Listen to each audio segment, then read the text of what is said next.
a cheer song, okay? But though the odds be great, first come, oh Whitehall High will win overall. As our loyal team goes marching onward to victory. Rah, rah, rah, rah, rah, Whitehall! Good job, good job.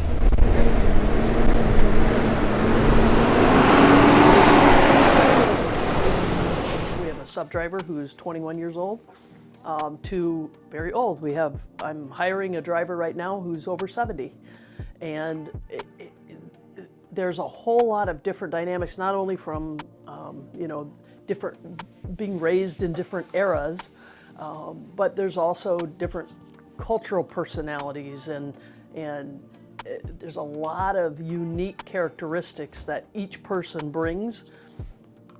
And sometimes that's a challenge to get those personalities to mesh well.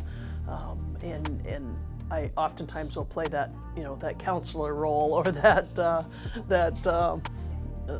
we don't get into any type of physical altercation, obviously, but sometimes there's ruffled feathers, and I have to play the mediator in those personality conflicts, and try to remind everybody that we have to offer grace and assume the best in people instead of assuming the worst in someone's remark or behavior or whatever.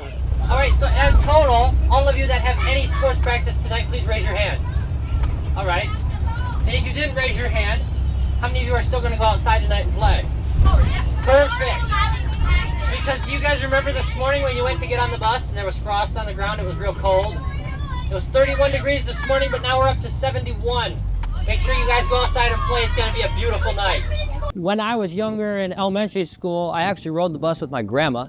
She was my driver, and we rode all over the place. I'd ride her whole route, and then we'd go back to the garage. And of course, I had to harass the guys back at the garage, and we would tell stories all day long. So I kind of found my love of driving a school bus then, and that's where it all began.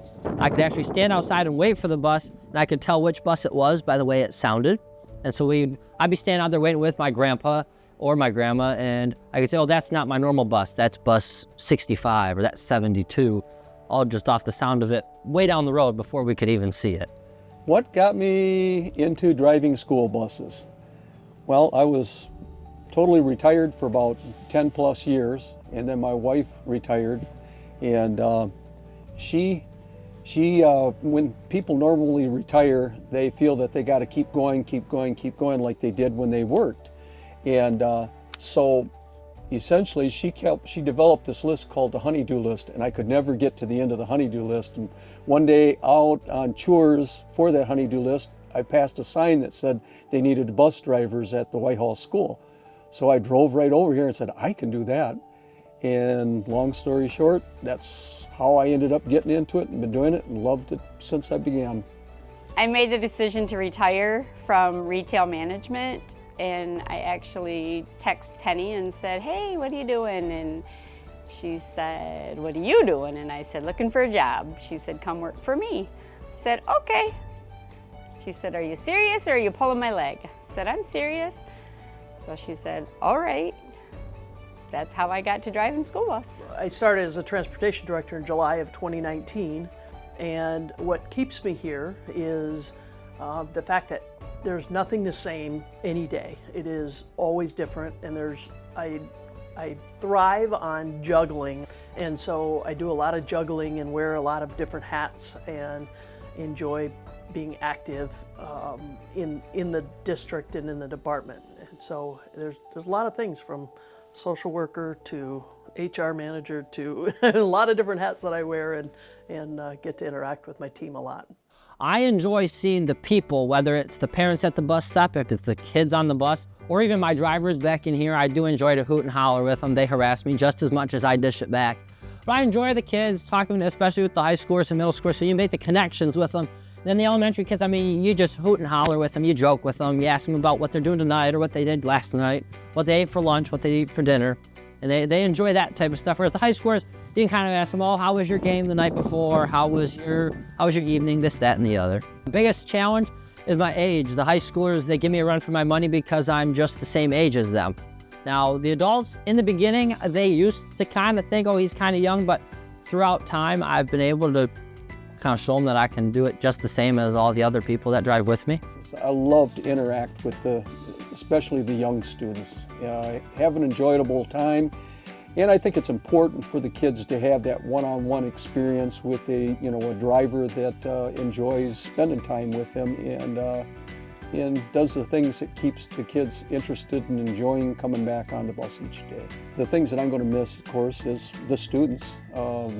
Watching the students grow older. I've had these students now, I think this is the third year with this group of students, and watching them develop and the interaction of friends with themselves, that's the type of stuff that I'm going to miss. My biggest highlights of driving a school bus is just interaction with the kids, seeing them from day to day, and it can make a difference. Seeing their joys, happiness, seeing what makes them shine. I get enjoyment from the little things in life. Like just this morning, I had a little one, see my new bracelet? My sister made this, and that just makes me smile. It's those little things in life that makes a difference to me, and I think the little things in life should make a difference to them. The biggest challenges in this industry, I would say, is staffing.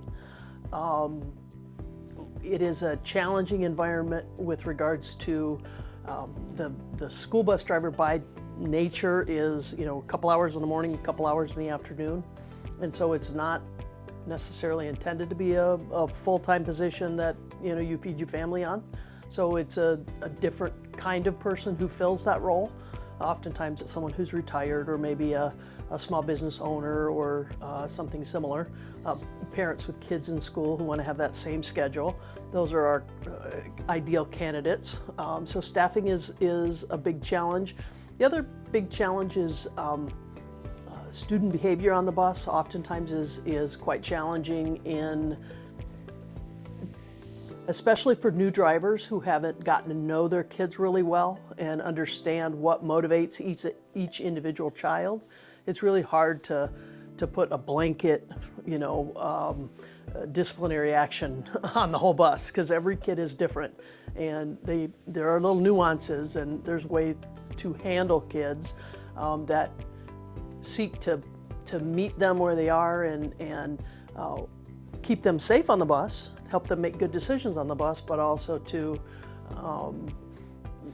also recognize that not every child is identical and they can't be treated exactly the same with the same tone of voice, the same everything. You've got to modify that for each individual child, and the only way to do that is to get to know them just a little bit. Look at the number of students that ride the school buses on a daily basis, and you look at the population within the schools and you think, how many of these students wouldn't be able to get to school if they didn't have the buses to bring them to and from? It would drive down the population within each one of the schools if that were to happen. I would be afraid that there would be a lot of young students missing opportunities. I don't think it's just a job. I think it's vital to school systems. I think it's not just something anybody can do.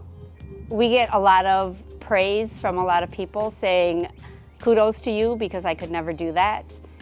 And I don't think it's just about the driving. I think it's just about having 60 kids behind us and dealing with all of that.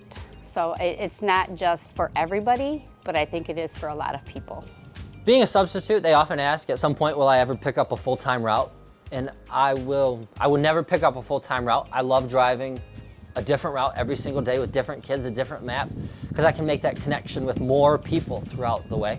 And honestly, I like the view. I've got a corner office with windows on all sides, and I get to see something different every day. So I will always substitute.